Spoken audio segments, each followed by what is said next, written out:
مولاي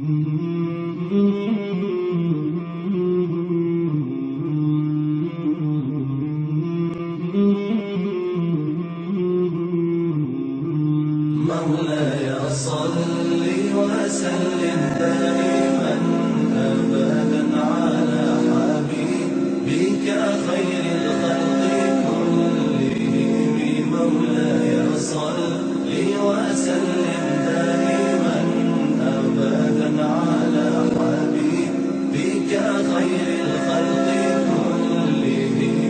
محمد سيد الكونين والثقلين، محمد سيد الكونين والثقلين والفريقين من عرب ومن عجم.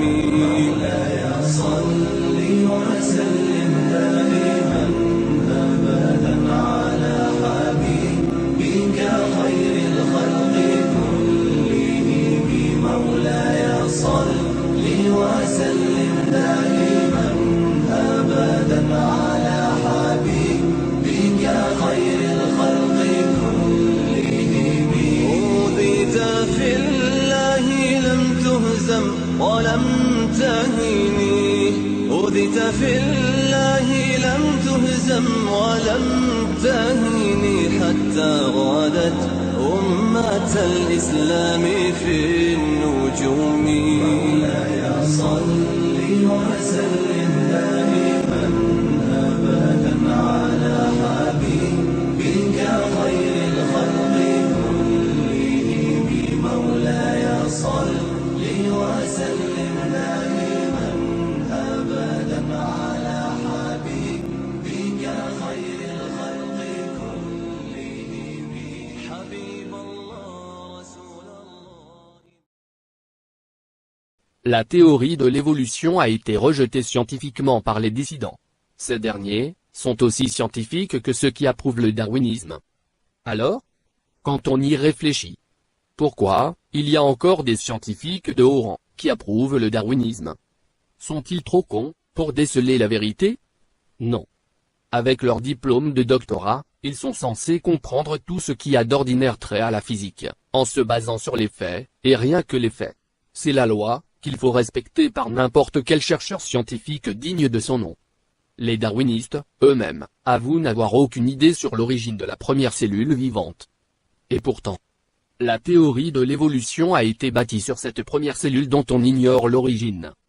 Donc, dès le début, la théorie de l'évolution a été bâtie sur une base inexistante. C'est comme si on voulait bâtir un immeuble à 10 paliers, en commençant par le premier étage. Et finalement cette théorie qui n'a ni queue ni tête, est enseignée dans les écoles, s'il vous plaît. Revenons aux scientifiques qui approuvent l'évolution. Sont-ils fous, au point de croire à cette théorie à la con? Pas du tout. La vérité, c'est qu'ils sont contraints de l'accepter. Faute de quoi, ils seront radiés du domaine scientifique, perdront toute humilité, et toutes les portes leur seront fermées à travers le monde entier. C'est dire. Si la théorie de l'évolution est fausse, pourquoi un grand nombre de scientifiques ne la rejettent-ils pas?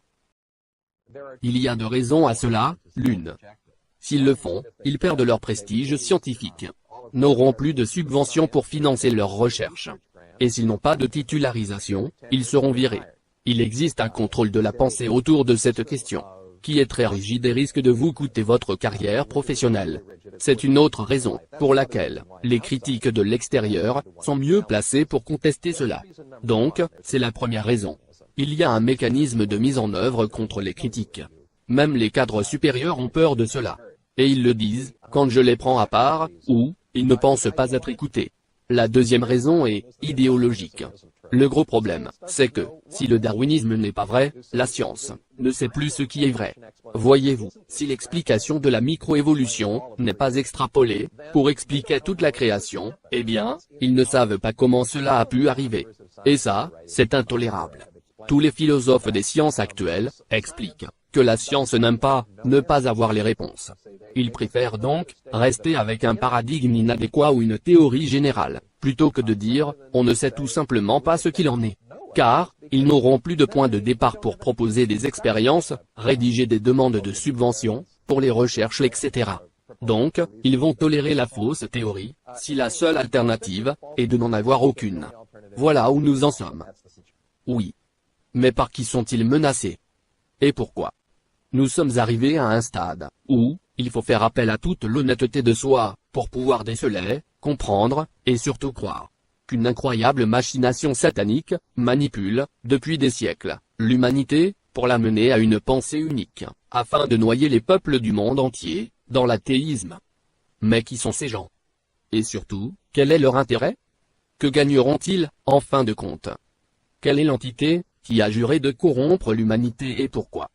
La réponse est simple pour un croyant, mais plutôt ridicule pour un matérialiste, pour ne pas dire athée. Le croyant vous dira que Satan a juré à son Créateur de corrompre tous les humains, sauf les fidèles au commandement de Dieu. Oui, Lucifer, torturé par la jalousie, avait refusé de se prosterner devant Adam. Il fut rejeté par Dieu, mais toutefois, autorisé par son Seigneur à tremper tout humain qui le suivrait. En clair, les humains ont le libre arbitre entre vénérer Dieu ou Satan. C'est une sorte d'épreuve imposée par le Créateur pour tester la fidélité de ses créatures. Adorer Satan est synonyme de mener la belle vie sur terre. Gagner le pouvoir, la gloire et la richesse durant toute la vie sur terre. Mais l'enfer pour l'éternité après la mort. Oui, si on rentre dans la peau d'un croyant, juste pour comprendre ce qu'il craint par-dessus tout, on saura que ce qui lui fait peur, c'est son existence après la mort, et non celle sur terre. L'athée n'a rien à cirer de l'au-delà, du paradis et l'enfer, et tout ce qui est spirituel. Il n'y croit pas. Pour lui c'est des foutaises. Ce qu'il craint, c'est les lois fabriquées par l'homme, ici sur terre. S'il veut commettre un crime, par exemple, il ne cherchera qu'à trouver l'astuce idéale du comment contourner cette loi. Il est convaincu que seule la loi d'ici-bas est à craindre. Personne ne le jugera après sa mort. Si le bonhomme est sans scrupule, il fera tout pour s'enrichir, quitte à assassiner des gens. Voyez-vous, la distance est astronomique entre un croyant et un athée. On a donc trois catégories de gens. Le croyant, qui croit en Dieu, et le craint. L'athée, qui ne croit ni au diable ni en Dieu. Et enfin, le sataniste, adore Lucifer, et rejette Dieu. Maintenant, si vous avez affaire à un scientifique, qui vous dit que l'évolution est une science avérée, soyez sûr qu'il est de deux choses. Ou bien, il est sous l'obligation de vous mentir, ou bien c'est un sataniste. Il ne peut être autre chose. Car intelligent qu'il est, possédant un diplôme de doctorat, il est inadmissible qu'il ne soit pas au courant de la vérité. Il est clair que le darwinisme est une supercherie satanique, et tous ces scientifiques véreux, ou satanistes, en sont tout à fait conscients. Conclusion. Il est donc, de leur devoir satanique, de vous mentir, afin de vous éloigner de Dieu. Cette secte satanique mondiale, s'appelle, la franc-maçonnerie. Eh bien, oui. Les satanistes francs-maçons sont partout à travers le monde. C'est une secte satanique qui s'est développée à travers les âges. Durant des siècles, ils se sont développés petit à petit, de génération en génération. Ils forment de nos jours une toile d'araignée à l'échelle mondiale. Vous pouvez trouver plus de détails sur ces damnés, en lisant les fameux documents intitulés « Les protocoles des sages de Sion ». Ici on ne va pas en parler, ce serait trop long. On peut avancer seulement avec certitude que cette gigantesque secte maléfique contrôle tout ce qui est vital à l'humanité. Soit la science, l'éducation, les médias, la famille, les banques, la nourriture. Grosso modo, ils contrôlent le monde. Et font de lui tout ce qui leur passe par la tête. Le satanisme a toujours existé. Il y a des milliers d'années, les gens avides de pouvoir et de richesse ont vendu leur âme aux djinns. Ou aux démons, si vous voulez. Ces entités démoniaques existent réellement. Je sais. Il y a encore des gens qui n'arrivent pas à croire en ces entités maléfiques. Mais les croyants, eux, savent de quoi je parle. Écoutez ceci, très attentivement s'il vous plaît. C'est du vivant du prophète Salomon, paix et bénédiction sur lui, que la sorcellerie a pris de l'ampleur. Allah le sage, fit plusieurs faveurs à Salomon, paix sur lui. Parmi ses avantages, la soumission des djinns qui travaillaient sous les ordres du prophète. Allah dit dans Sourate 38, versets 36 à 39. Au nom d'Allah, le tout miséricordieux, le très miséricordieux. Nous lui assujettîmes alors le vent qui, par son ordre, soufflait modérément partout où il voulait. De même que les diables, bâtisseurs et plongeurs de toutes sortes. Et d'autres encore, accouplés dans des chaînes. Voilà notre don, distribue-le, retiens-le sans avoir à en rendre compte. Des djinns bâtisseurs et plongeurs, parmi les meilleurs craignait Salomon, paix sur lui, et le servir durant toute sa vie, dans le bien, et jamais dans le mal. Mais parmi ces djinns, il y en avait qui ont transgressé, en accusant Salomon, paix sur lui, injustement d'avoir plongé dans la mécréance. Dans Sourate 2 verset 102, Allah dit. Et ils suivirent ce que les diables racontent contre le règne de Salomon. Alors que Salomon n'a jamais été mécréant mais bien les diables, ils enseignent aux gens la magie ainsi que ce qui est descendu aux deux anges Harout et Marout, à Babylone. Mais ceux-ci n'enseignaient rien à personne, qu'il n'ait dit d'abord, nous ne sommes rien qu'une tentation, ne sois pas mécréant. Ils apprennent auprès de ceux qui sèment la désunion entre l'homme et son épouse. Or ils ne sont capables de ne nuire, qu'avec la permission d'Allah. Et les gens apprennent ce qui leur nuit, et ne leur est pas profitable. Et ils savent, très certainement, que celui qui acquiert ce pouvoir n'aura aucune part dans l'au-delà. Certes, quelle détestable marchandise pour laquelle ils ont vendu leurs âmes. Si seulement ils savaient. Allah le sage nous avertit à travers ce verset, que le fait de pratiquer la sorcellerie, est synonyme de péché suprême. Dans le Coran Sourate 6, versets 112 et 113, Allah dit. Nous avons permis aux ennemis de chaque prophète, diable parmi les humains, et les djinns, de s'inspirer des paroles fantaisistes afin de tromper. Si ton Seigneur avait voulu, il ne l'aurait pas fait. Vous les ignorerez, eux et leur fabrication. Allah le sage, afin de tester notre soumission à sa majesté, permet aux djinns et aux humains, malfaisants, de nous dérouter de ses lois et commandements. Allah le sage, continue. Ceci est pour laisser les esprits de ceux qui ne croient pas en l'au-delà écouter de telles fabrications et les accepter, et ainsi exposer leurs réelles convictions. Dans ces versets Allah le sage, nous fait comprendre que la vie sur terre, n'est que test. Le paradis, il faut le mériter grâce à la soumission au Créateur. Islam se traduit par soumission. Allah le sage à qui rien n'échappe, envoya sur terre deux anges, Harout et Marout, paix sur eux. Ces deux fidèles avaient pour mission de mettre en garde les humains contre le châtiment suprême, s'ils venaient à entrer en contact avec les djinns, pour apprendre la magie noire. Mais la nature malsaine, désassoiffée de pouvoir et de richesse, eut le dessus sur leur choix entre obéissance au Créateur ou mécréance. Ils choisirent donc de vendre leurs âmes aux démons, en échange du pouvoir qu'ils pouvaient en tirer des djinns mécréants. Dans Sourate 72 verset 6, Allah dit. Or, il y avait parmi les humains, des mâles qui cherchaient protection auprès des mâles, parmi les djinns. Mais cela ne fit qu'accroître leur détresse. Dans Sourate 7 verset 30 Allah dit. Il a guidé certains, tandis que d'autres sont condamnés à l'égarement. Ils ont adopté les diables comme leur maître, au lieu d'Allah, pourtant, ils croient qu'ils sont guidés. Dans Sourate 6 verset 128 Allah a dit, le jour viendra où il les convoquera tous, et dira, ô vous djinns, vous avez revendiqué des multitudes d'humains. Leurs compagnons humains diront, notre Seigneur, nous avons joui de la compagnie des uns et des autres jusqu'à ce que nous ayons gaspillé la durée de vie, que tu avais fixée pour nous. Il dira, l'enfer est votre destinée. Ils y demeurent pour toujours, conformément à la volonté d'Allah. Ton Seigneur est sage, et omniscient. Dans Sourate 34, versets 40 et 41 Allah a dit, et un jour il les rassemblera tous. Puis il dira aux anges, est-ce vous que ces gens-là adoraient? Ils diront, gloire à toi. Tu es notre allié en dehors d'eux. Ils adoraient plutôt les djinns, en qui la plupart d'entre eux croyaient. Et c'est exactement le cas des francs-maçons. Ils ont vendu leurs âmes aux démons, pour mener la belle vie sur terre. Dans Sourate 37, verset 60, Allah dit. Ne vous ai-je pas engagé, enfants d'Adam, à ne pas adorer le diable?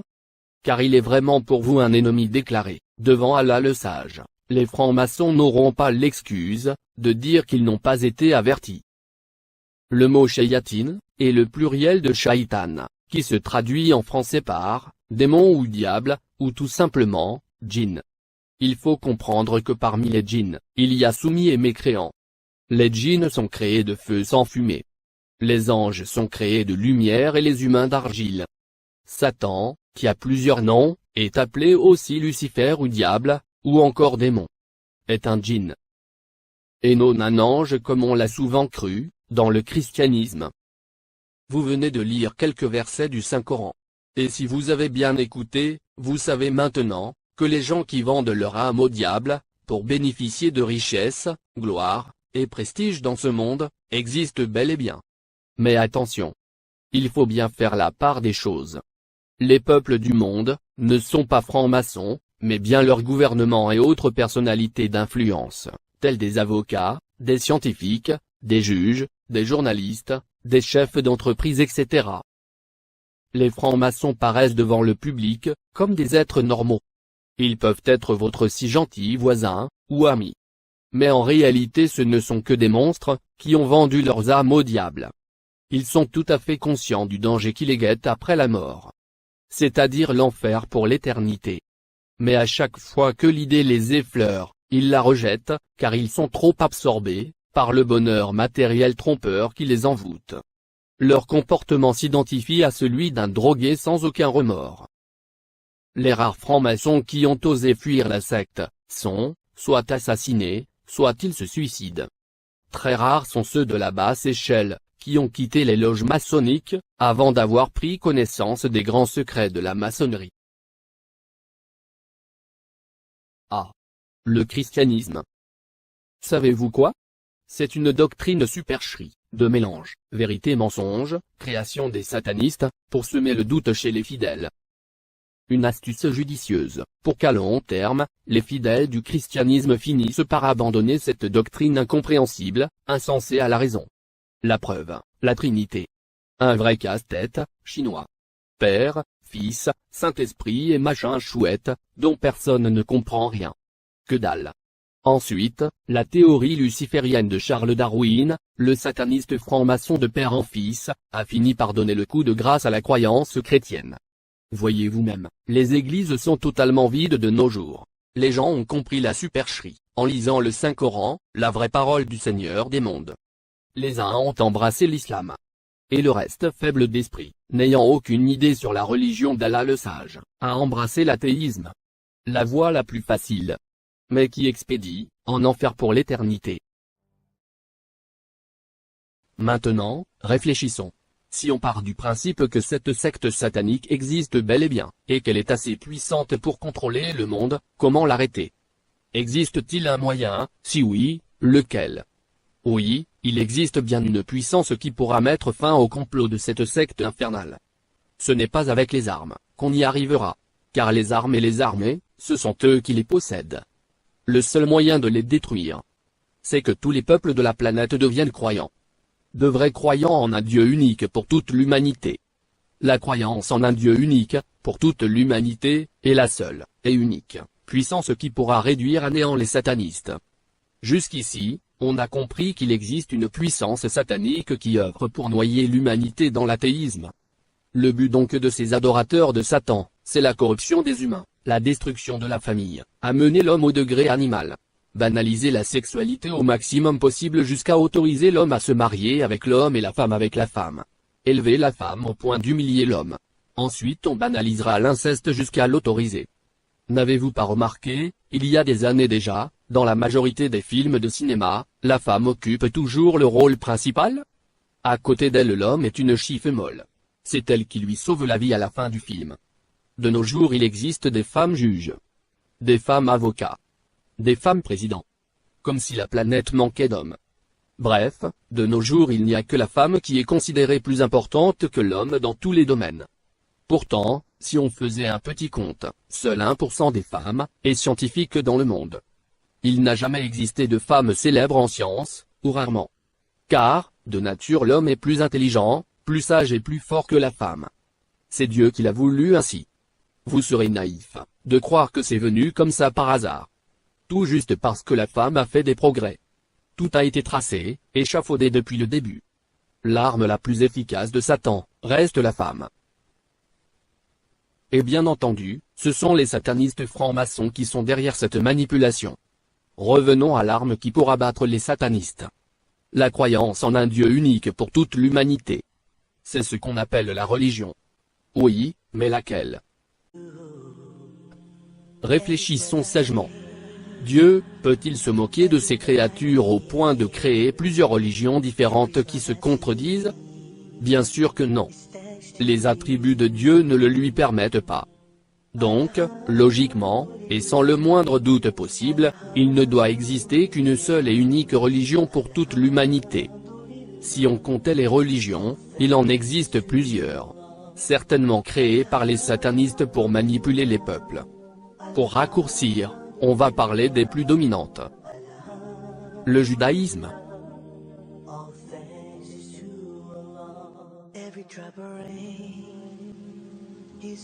Le christianisme.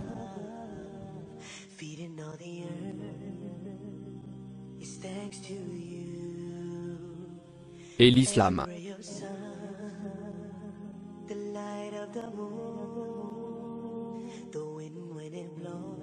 Le judaïsme est représenté par les lois transmises par Dieu au prophète Moïse, paix et bénédiction sur lui, et qu'on appelle la Torah.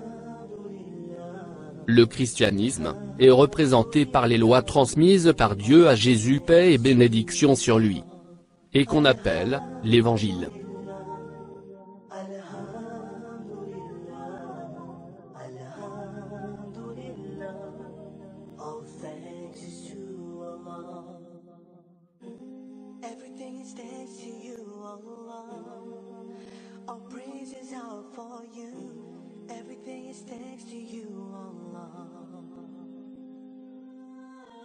On dit bien, l'évangile au singulier et non au pluriel, car il n'existait qu'un seul évangile, c'est celui de Jésus lui-même. Malheureusement, cet évangile-là, n'existe plus de nos jours, ou plutôt a été transformé en plusieurs livres écrits par n'importe qui.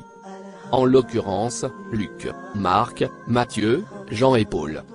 Des personnes dont on ne connaît même pas le nom de famille, et qui n'ont jamais connu Jésus.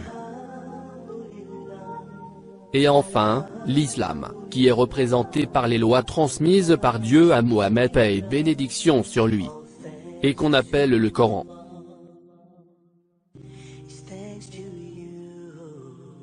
La Torah est appelée Ancien Testament. L'Évangile, Nouveau Testament. Ces deux testaments sont cumulés dans une série de plusieurs livres qu'on appelle la Bible.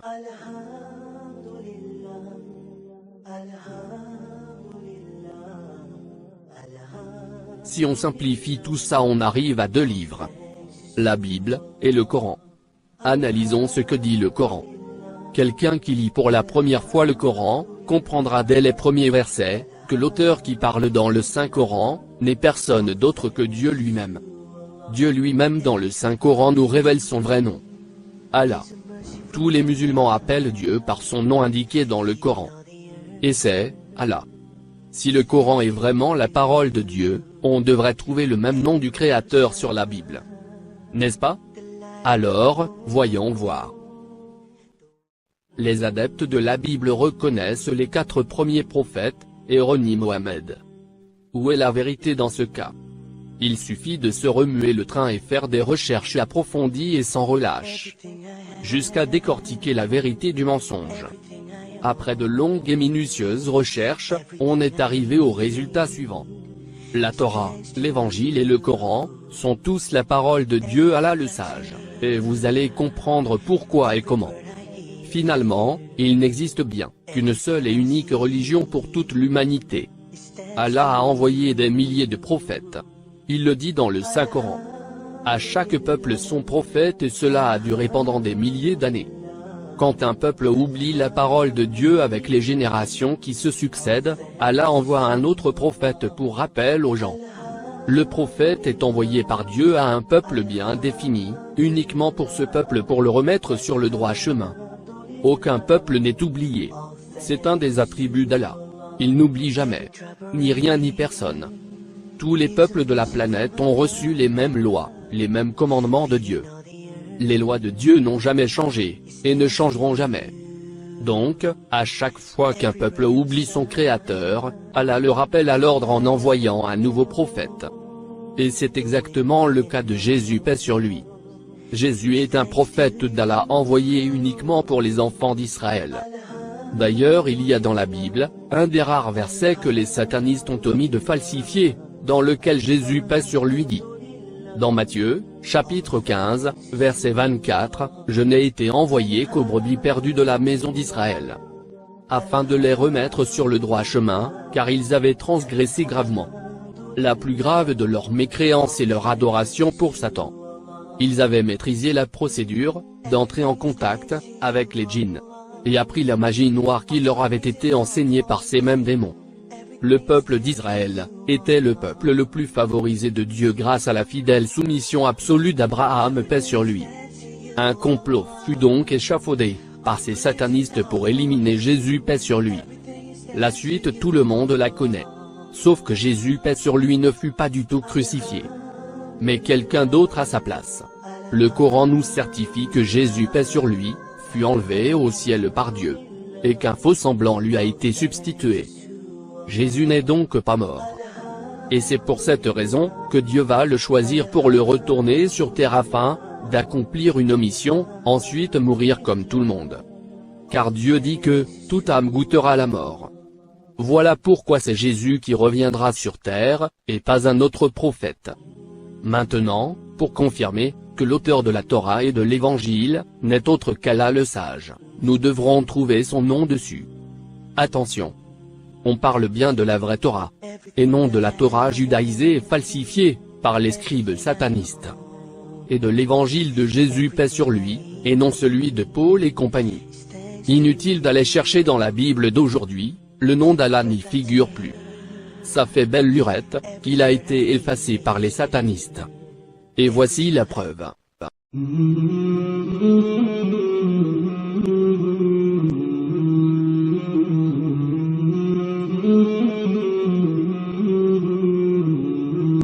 مولاي صل وسلم دائما أبدا على حبيبك خير الخلق كلهم مولاي صل وسلم دائما أبدا على حبيبك خير الخلق كلهم محمد سيد الكونين والثقلين محمد سيد الكونين والثقلين والفريقين من عرب ومن عجم. Ahmed Didat, spécialiste des religions, et parlant plusieurs langues, nous dévoile les acrobaties de la Bible. Tous les livres et débats, sur le territoire français de Ahmed Didat, traitant avec les juifs et les chrétiens, ont été interdits, par l'État français maçonnique, car les gouverneurs mécréants athées, et lucifériens de France, sont effrayés à l'idée qu'un jour, le peuple français, manipulé par la laïcité maçonnique, puisse se réveiller un jour, des ténèbres à la lumière. Dans son livre intitulé « Allah dans la Bible », Ahmed Didat, nous explique, comment le nom sacré, Allah, le nom de Dieu a été supprimé de la Bible par les adeptes de Satan.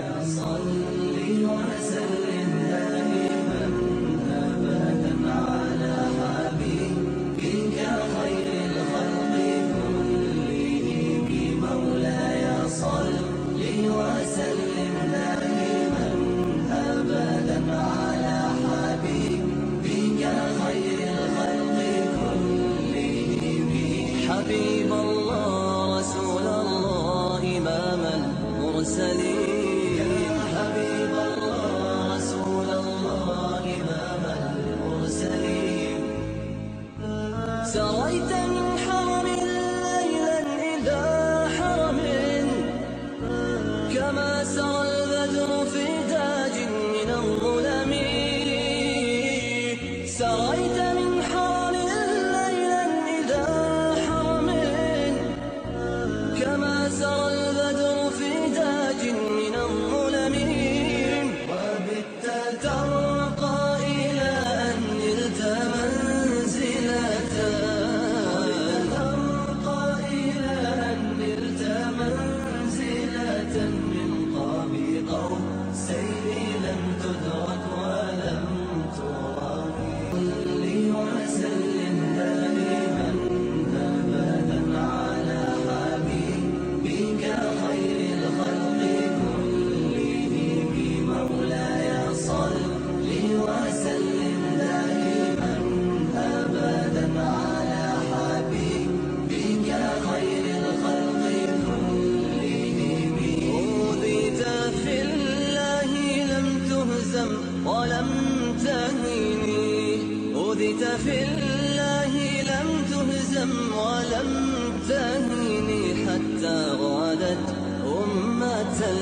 الظلام في النجوم مولاي صل وسلم دائما أبدا على حبيبك خير الخلق كلهم مولاي صل وسلم دائما أبدا على حبيبك خير الخلق. Didath écrit dans « Qui est Jéhovah ». Aussi étonnant que cela puisse paraître, il est admis que jusqu'au tout début du XVIe siècle, le mot Jéhovah n'existait pas. Chaque fois que l'origine de ce mot est apparue dans les écritures juives dans sa forme hébraïque originelle, lire de droite à gauche comme en arabe, YHWH, où ces 4 lettres, étaient précédées par un mot de substitution, Adonai, qui prévenait le lecteur, du fait que le mot suivant, n'avait pas à être articulé. Les Juifs ont pris de méticuleuses précautions, à répéter la formule dans leur livre de Dieu, 6830 fois, en alternant les mots Adonai, Elohim. Ils croyaient sincèrement, que le nom de Dieu n'avait pas à être prononcé. Cette proscription n'était pas chose normale. Elle pouvait être sanctionnée par la surdité, de celui qui prononçait le nom imprononçable, de Dieu. Ce tabou, eut un effet beaucoup plus important, que tous les faites et ne faites pas, des 10 commandements réunis. Si Jéhovah est le nom de Dieu Tout-Puissant, et si les 27 livres du Nouveau Testament furent inspirés par Dieu, il se trouve, qu'il existe une anomalie de première importance. Jéhovah, aurait singulièrement, oublié, d'avoir son nom inscrit dans sa parole. Le Nouveau Testament, le supplément chrétien de la Bible juive, Ancien Testament. Les chrétiens, revendiquent la possession, de plus de 24 000 prétendus, originaux de leurs saintes écritures, en version grecque, et pas un seul parchemin, ne fait mention de Jéhovah. Curieusement, ce nom de Dieu, aurait été remplacé, de façon sacrilège, par les mots grecs Kyrios, et Théos, qui signifiaient Seigneur, et Dieu.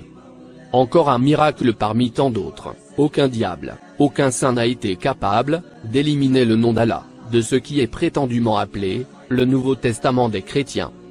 Ahmed Didath, qu'Allah le sage, lui fasse miséricorde. Continue. En parlant des nouvelles doctrines, venimeuses. Il y a un siècle environ, et tout à fait soudainement, plus d'une centaine de nouveaux cultes et entités chrétiennes, ont poussé comme des champignons aux États-Unis d'Amérique. Les adventistes du 7e jour, les scientistes chrétiens, les ménonites, les dauphins du Christ, les témoins de Jéhovah, et bien d'autres. Le fondateur du dernier culte nommé, le juge Rutherford, à propos duquel les chrétiens orthodoxes disaient qu'il n'était en aucune façon juge. Ce juge était un vorace, dévoreur de livres, et un rédacteur politique. Il eut à trébucher sur le mot Jéhovah, qui l'avait profondément perturbé, et qui le conduisit à faire une religion sans en faire mention, ou usage. Le juge Rutherford suivi de Charles Russell ont été à l'origine d'une nouvelle église, qui du fait de son organisation, et de son administration, est la deuxième connue dans le monde. Parmi toutes les sectes religieuses, les témoins de Jéhovah, sont ceux qui, au cours des 100 dernières années, ont connu le développement le plus important, si on se réfère au pourcentage statistique. Les Bahaïs seraient des limaces à côté d'eux. Leur recul actuel en pourcentage s'inscrit dans le même mouvement que celui des autres chrétiens affiliés ou assimilés. Ces témoins sont les plus performants dans leur bataille contre les autres chrétiens, comme, et tout aussi bien, contre les musulmans, pour la simple et bonne raison qu'ils s'organisent pour que 5 fois par semaine, ils se retrouvent dans leur Kingdom Hall, mettant en pratique leur savoir durant les fins de semaine. Les témoins de Jéhovah, ont rendu le nom de leur père spirituel fameux. Ils frappent aux portes des gens pour leur demander, quel est son nom? Les chrétiens orthodoxes répondent, Dieu. Les témoins de Jéhovah ajoutent, Dieu n'est pas un nom, c'est un objet d'adoration. Quel est son nom? Le Père? Répondent les orthodoxes dans une deuxième tentative. Est-ce que votre Père est Dieu? Redemande-t-il. Bien sûr que non. Alors, quel est son nom? Et les témoins d'asséner aux musulmans et à ceux qui ne le sont pas. Jéhovah est son nom.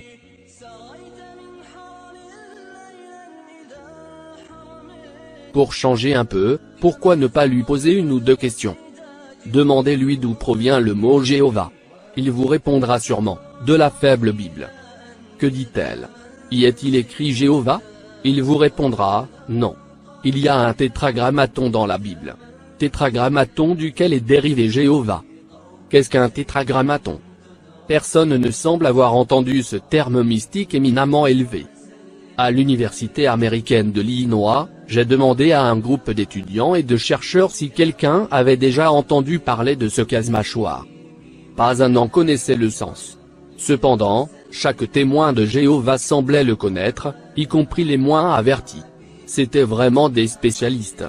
Nous vivons à l'ère de la spécialisation. Ils sont maîtres d'un seul mot, Jéhovah. Mais alors, qu'est-ce qu'un tétragrammaton? Les témoins de Jéhovah vous répondent alors. YHWH. Non, ce que je veux savoir de vous c'est le sens de tétragrammaton. Vous verrez les témoins de Jéhovah hésiter à vous répondre, soit qu'ils ignorent la définition du mot, soit qu'ils sont embarrassés par la réponse.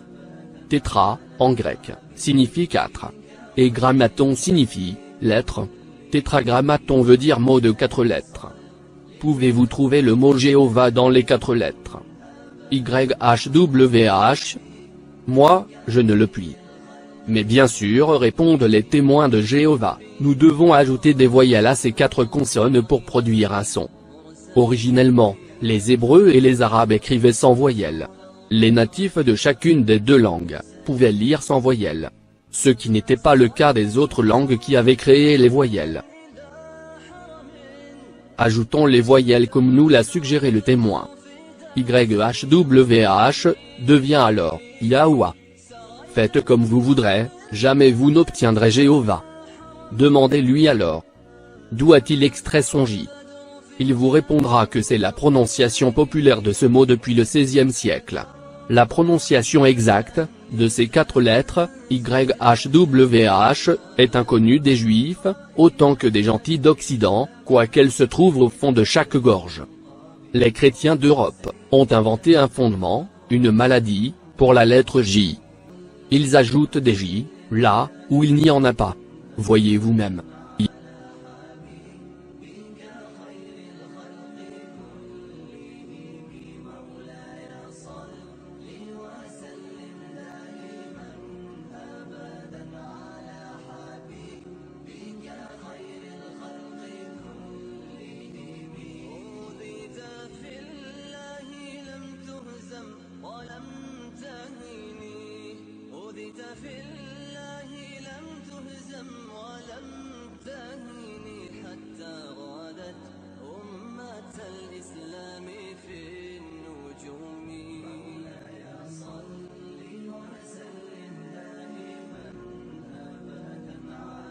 Il n'y a aucune limite à l'engouement des Occidentaux pour la lettre J.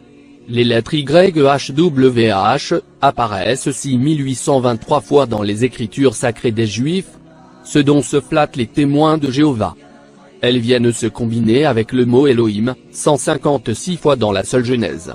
La combinaison Yahweh, Elohim, a été traduite sans ambiguïté à l'infini Seigneur Dieu, Seigneur Dieu.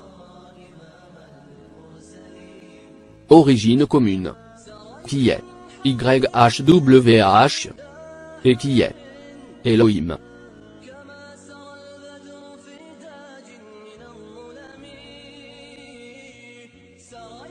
Du fait que les Juifs n'avaient pas articulé le mot Yahweh pendant des siècles, et que le grand rabbin ne pouvait admettre que l'ineffable soit entendu, ils avaient condamné le fait de pouvoir prononcer dogmatiquement la manière dont le mot devait, ou pouvait être entendu. Nous devons faire appel aux Arabes, pour faire revivre la langue hébraïque, une langue qui était devenue moribonde. Dans toutes les situations difficiles au plan linguistique, il est fait appel à l'arabe, une langue sœur, qui se trouve être restée une langue vivante et viable. Au plan racial et linguistique, les Arabes et les Juifs ont une origine commune, qui remonte à Abraham. Remarquez l'effrayante ressemblance entre les 2 langues. Très souvent, les mêmes consonances ont un même sens.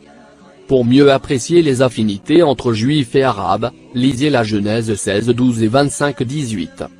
Pour plus de détails, Consultez le livre, Ce que dit la Bible de Mohammed. En hébreu, El-La. En arabe, Ilah. En français, Dieu. Hébreu, Ikoud. Arabe, Eoud. Français, un. Hébreu, Yaoum. Arabe, Yaoum. Français, jour. Hébreu, Shalom. Arabe, Salam. Français, paix. Hébreu, Yahoua. Arabe, Yahoua. Français, ô lui.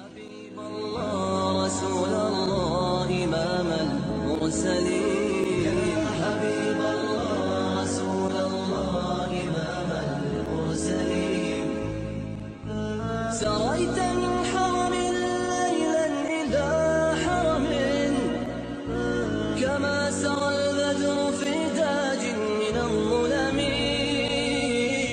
سريت من حرم ليلا YHWH, le fameux tétragrammaton, à qui on a ajouté des voyelles, devient donc Yehoua, ou encore Yahweh, qui se traduit en français par ô lui.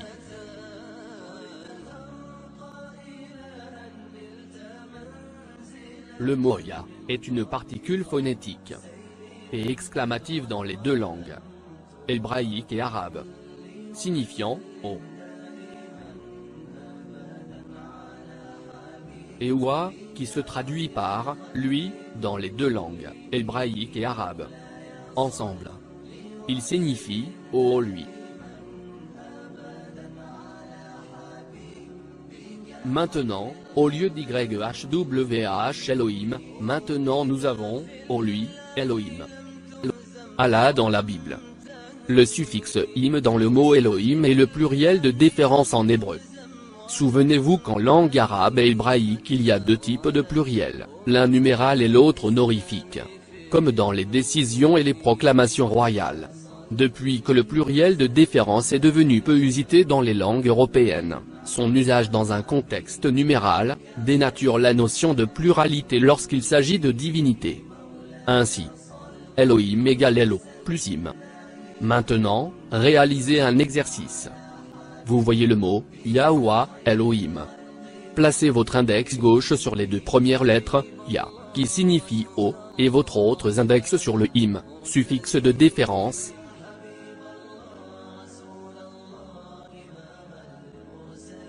Vous obtenez Wa, El-Lo. Ou, Wa, El-La. El, signifie Dieu, en hébreu.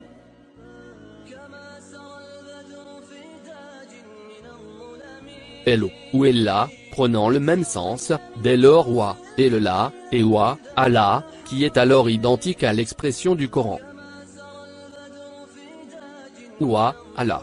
Il, est Allah, de la sourate, Al-Ikhlas.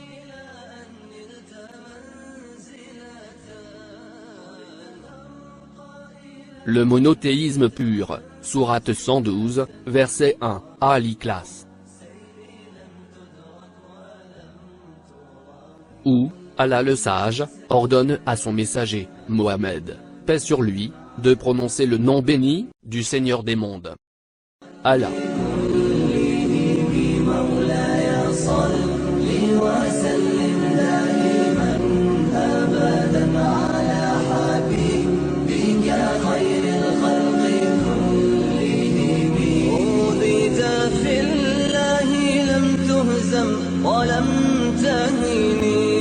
أوذيت في الله لم تهزم ولم تهني حتى غادت أمة الإسلام في النجوم مولاي صل وسلم دائما أبدا على حبيبك خير الخلق كلهم مولاي صل وسلم دائما أبدا على حبيبك خير الخلق كلهم حبيب الله رسول الله إمام المرسلين حبيب الله. Au nom d'Allah, le tout miséricordieux, le très miséricordieux. Dit, il est Allah, unique.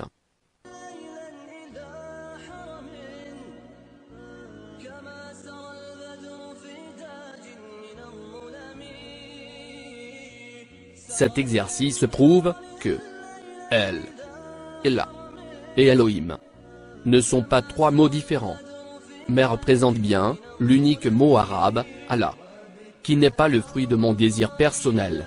Consultez la page suivante. C'est une reproduction d'une page de la Bible britannique, éditée par le révérend C.I. Scofield, docteur divinité, avec ses commentaires de la Bible. Ce docteur, E.S. divinité, est très respecté par les chercheurs du monde entier. Il est renforcé dans sa nouvelle édition améliorée, par une constellation de 8 autres docteurs, E.S. divinité, qui ont contribué à la traduction de l'œuvre. Ils ont sans réserve supporté le révérend Scofield, dans son commentaire, nouvelle, et amélioré.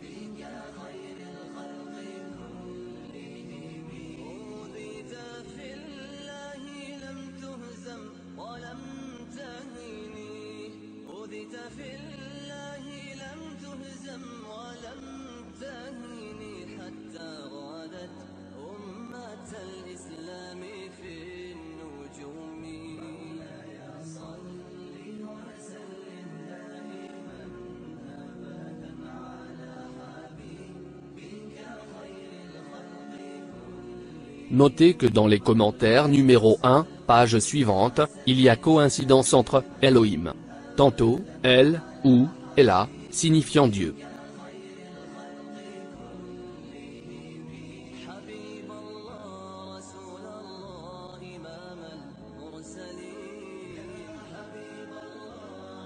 Et Allah, troisième ligne, troisième mot. Les 8 docteurs E.S. divinité ne pouvaient pas être aveuglés au point d'écrire « Allah » à la place de Dieu. De combien étaient-ils éloignés du mot arabe « Allah » en caractère latin? Je vous le demande, chers lecteurs. Ceci est de la main de Dieu, mais le diable, je dois l'écrire avec un D majuscule, qui le desservira. A vite fait de revenir à la charge par le biais de ses agents. Il eut au fait de réussir à mettre par terre tous les docteurs E.S. divinité responsables de cette débâcle, et de les remplacer par 9 autres, avec des niveaux beaucoup plus importants que ceux du lot précédent. Vous les trouverez dans la récente reproduction de la nouvelle référence biblique de Scofield.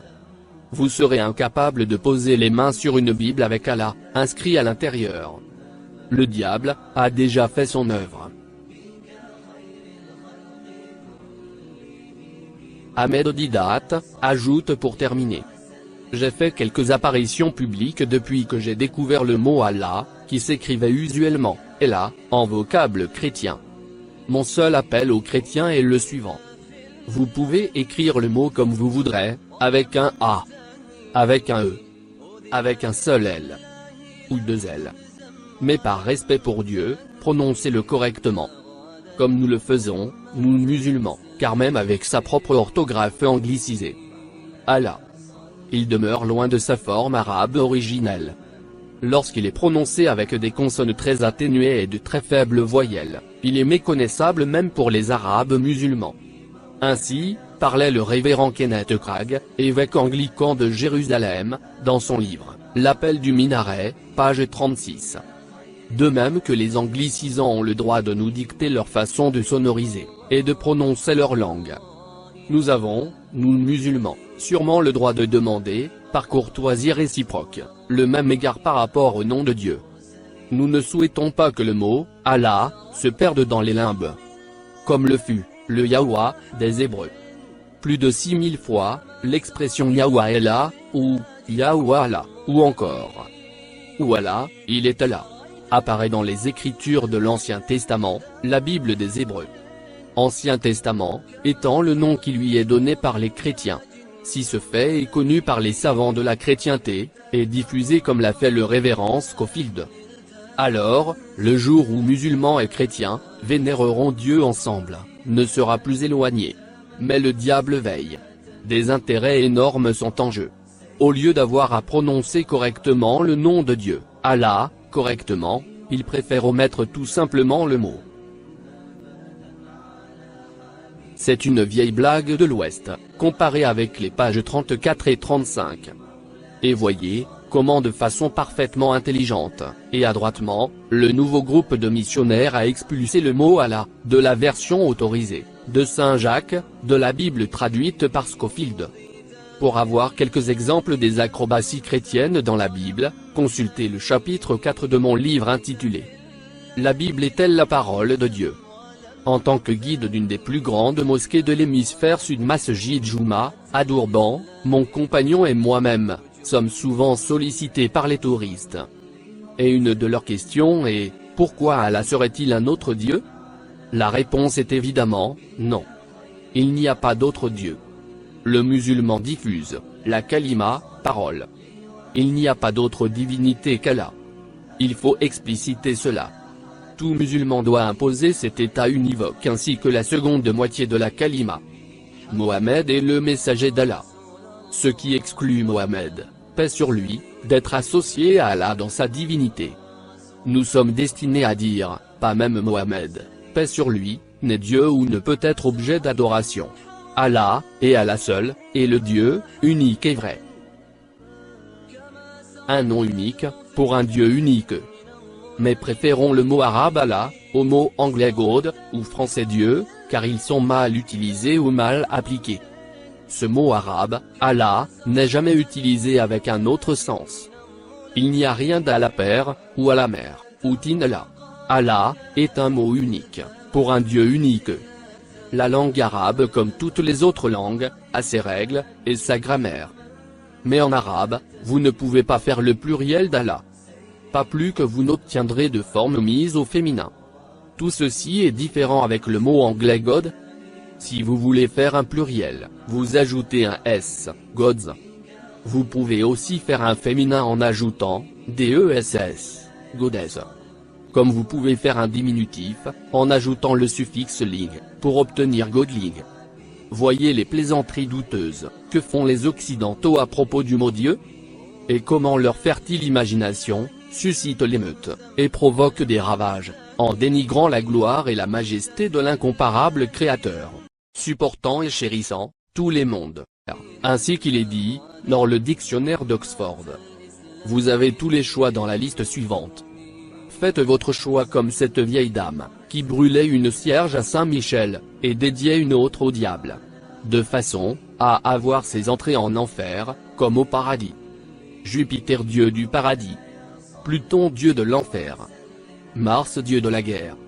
Neptune dieu de la mer. Zeus dieu des dieux. Sans compter leurs épouses, leurs nombreux enfants, et autres Hercule, Apollon, Horus, Isis, et Osiris. Tout cela n'est que mythologie et blasphème de première importance.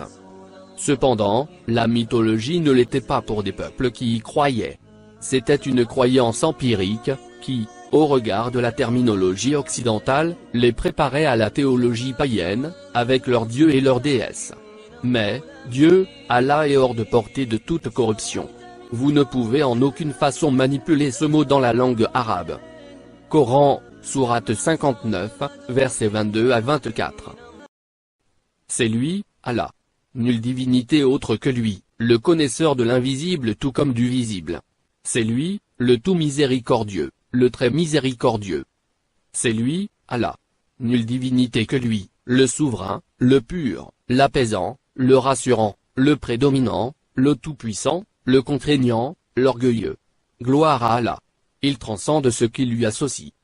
C'est lui, Allah le Créateur, celui qui donne un commencement à toute chose, le formateur. À lui, les plus beaux noms. Tout ce qui est dans les cieux et la terre le glorifie. Et c'est lui le puissant, le sage. Y a-t-il, dans toute la littérature religieuse du monde, quelque chose de comparable? Allah dans la Bible, et dans toutes les langues. Nous n'avons aucune réserve à admettre que chaque peuple a donné un nom spécifique à Dieu, nom, qui est, ou correspond à un de ses attributs. Alors que le nom, au sens propre du terme, de Dieu Tout-Puissant en langue sémite, dans la langue maternelle de Moïse paix sur lui, de Jésus paix sur lui, ou de Mohammed, paix sur lui, et, Allah. Ce nom est dans le Nouveau Testament et dans chaque langue. Les chrétiens se targuent d'avoir traduit leur Bible en plus de 1500 langues, et plus particulièrement le Nouveau Testament. Dans tous les évangiles que j'ai examinés, dans de très nombreux langages, j'ai trouvé le mot Allah, que ce soit en anglais, zoulou, swahili, etc. Pourquoi ne vérifiez-vous pas dans votre propre dialecte juste pour me prouver le contraire? Si ce que je clame est vérité évangélique, pourquoi l'ensemble des chrétiens, à travers le monde, soit plus d'1,2 million individus, n'en ont-ils pas été informés?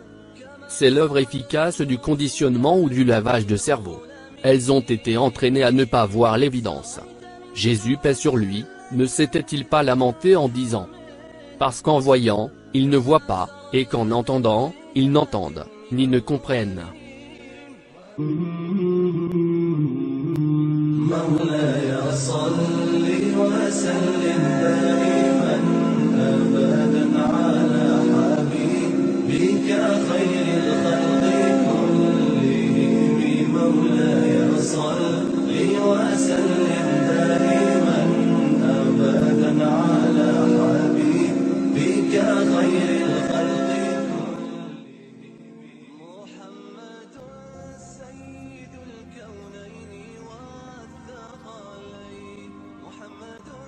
ما يزنكم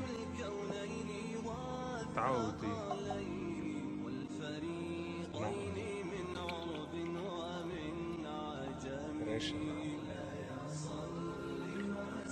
يفلا سكينين بأله إن ردافوا لي يدفونكم ألتيك خلون يثي من أكمه يهودا كشتا يلا يلا يلا في الله لم تهزم ولم تهني حتى غادت أمة الإسلام في النجوم. مولاي صل وسلم دائما أبدا على حبيبك خير الخلق كلهم. مولاي صل وسلم دائما أبدا على حبيبك خير الخلق كلهم. حبيب الله رسول الله إمام المرسلين. حبيب الله رسول الله إمام المرسلين. سريت من حرم ليلا إلى حرم كما سرى البدر في تاج من الله.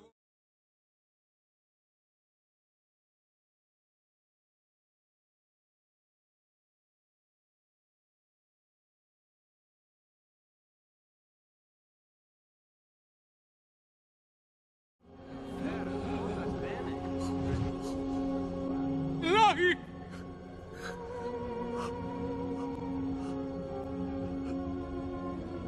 إلهي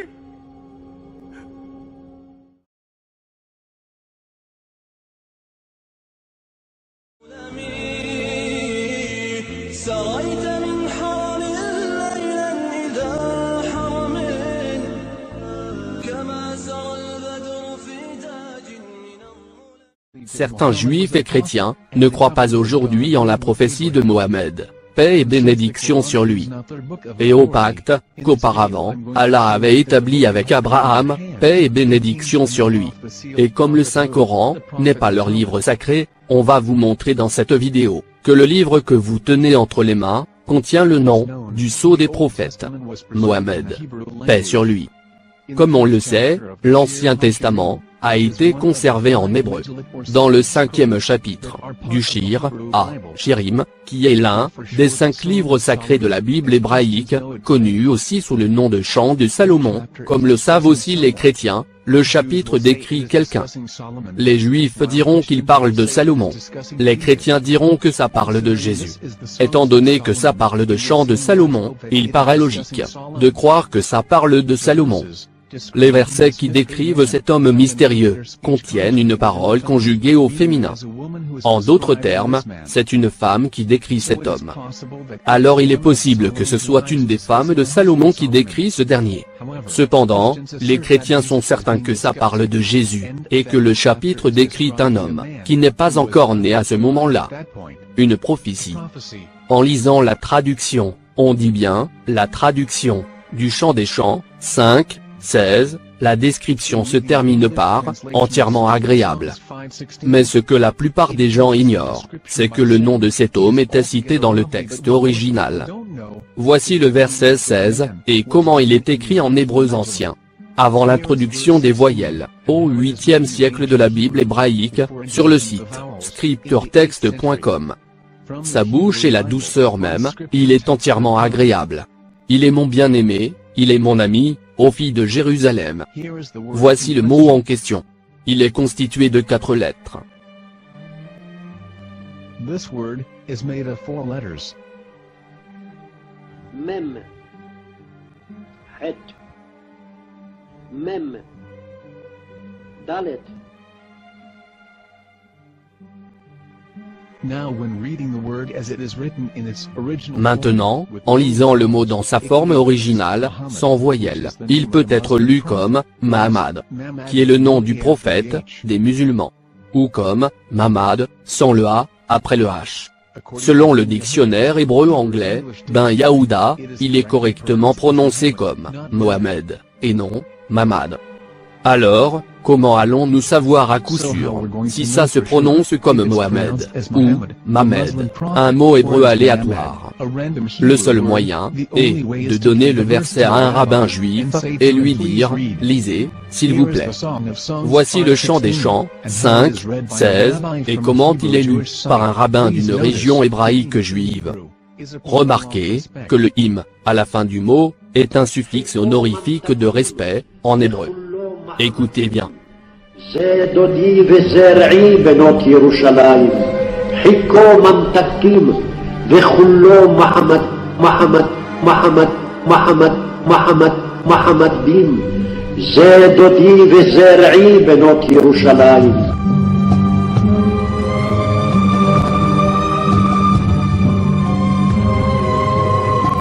We are coming out from the darkness. There are no other gods but God, and Muhammad is his messenger.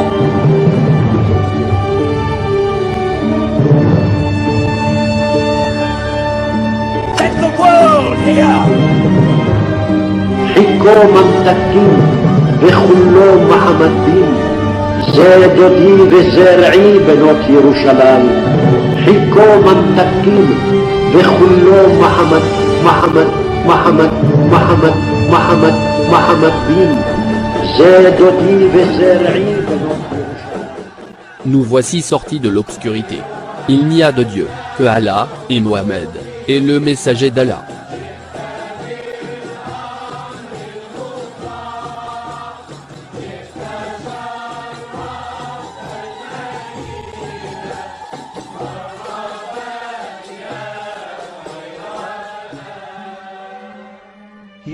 Voici le célèbre outil de traduction, SDL, qui inclut une traduction professionnelle humaine, ainsi qu'une traduction en ligne. Nous allons copier notre mot hébreu, du Chant des Chants, du site juif. C'est le même site, où vous pouvez écouter le rabbin lire le verset en hébreu. Tous les liens sont dans la description. Nous allons alors copier le mot, le coller, et demander, traduisez s'il vous plaît. Vont-ils traduire le sens du nom de cette personne, comme l'ont fait les traducteurs de la Bible? Ou laisseront-ils le nom comme il l'est? Eh bien, regardez par vous-même. Ici, avec le traducteur, World Lingo, le résultat est le même. Mohamed.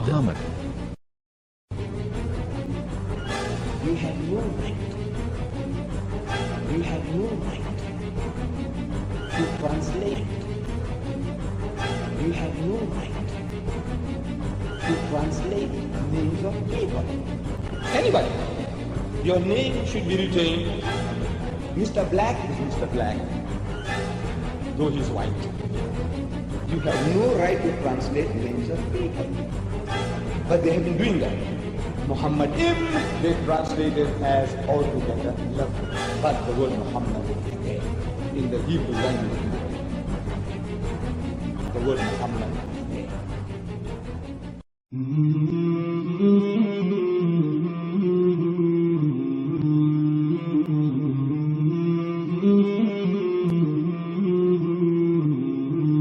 مولاي صل وسلم دائما أبدا على حبيبك خير الخلق كلهم مولاي صل وسلم دائما أبدا على حبيبك خير الخلق كلهم محمد سيد الكونين والثقلين محمد سيد الكونين والثقلين والفريقين من عرب ومن عجم مولاي صل وسلم دائما أبدا على حبيبك خير الخلق كلهم مولاي صل وسلم دائما أبدا على حبيبك خير الخلق.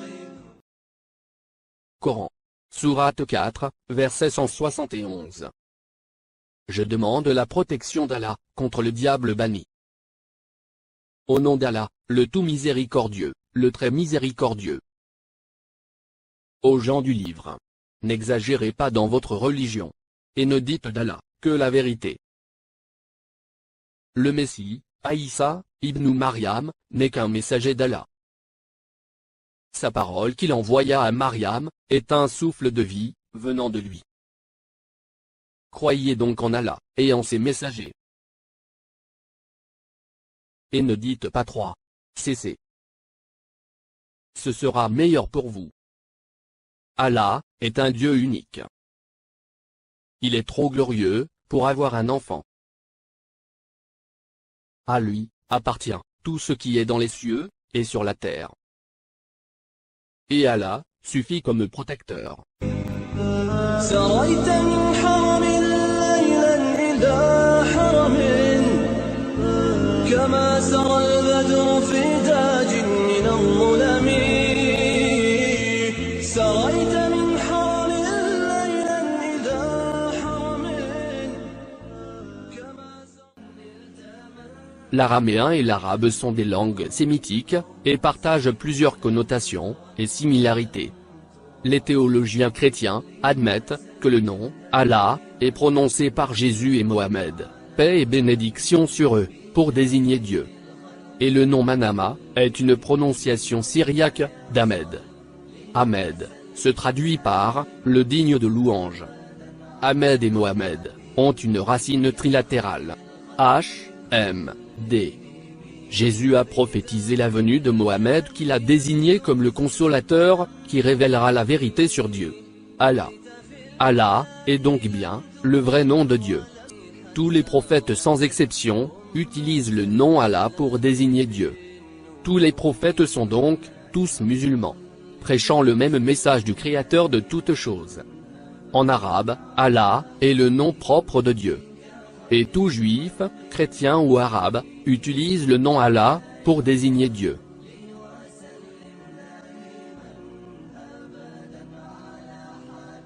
Al, qui reste un article qui se traduit en français par, le. Et Ella, le nom de Dieu. Pour une traduction correcte, on a donc, Allah, égale, le Dieu. Ce qui indique sans aucune ambiguïté, qu'il ne doit y avoir qu'un Dieu unique pour toute l'humanité.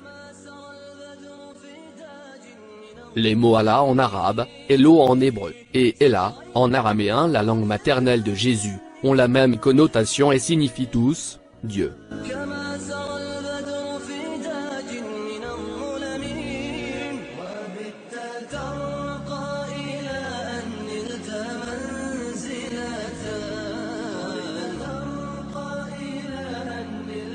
منزلة من قاب قوسين لم تدرك ولم تراوي صل وسلم دائما أبدا على حبيبك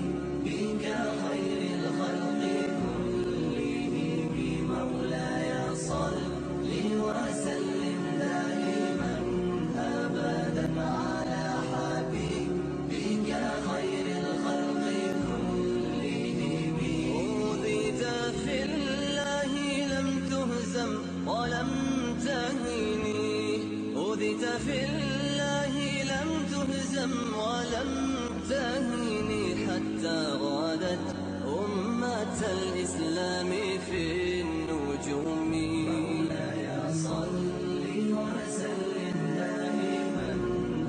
Alors, toujours sceptique? Ou bien croyez-vous toujours que cette terre pourra résister encore 100 ans? Il y a 50 ans, la terre donnait l'image d'un paradis. Maintenant déjà, elle donne celle d'une terre en agonie.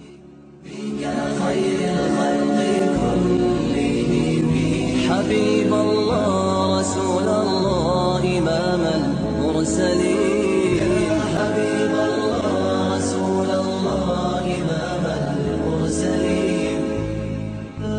سريت من حرم ليلا إلى حرم كما سرى البدر في تاج من الظلم. سريت من حرم ليلا إلى حرم كما سرى البدر في تاج من الظلم. وبت ترقى إلى أن نلت منزلة. ترقى إلى أن نلت منزلة من قاب قوسين لم تدرك. Allah dit dans Sourate 38, versets 36 à 39, nous lui assujettîmes alors le vent qui, par son ordre, soufflait modérément partout où il voulait. De même que les diables, bâtisseurs, bâtisseurs, bâtisseurs, bâtisseurs.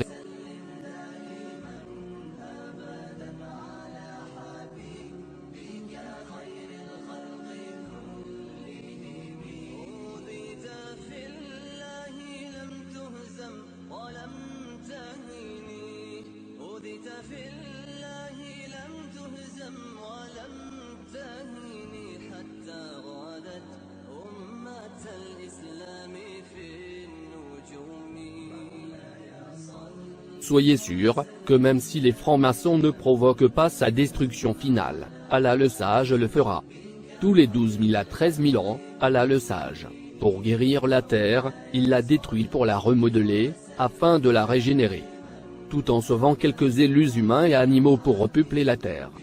C'est exactement ce qui s'est passé, dans le monde d'avant, celui de Noé, paix sur lui.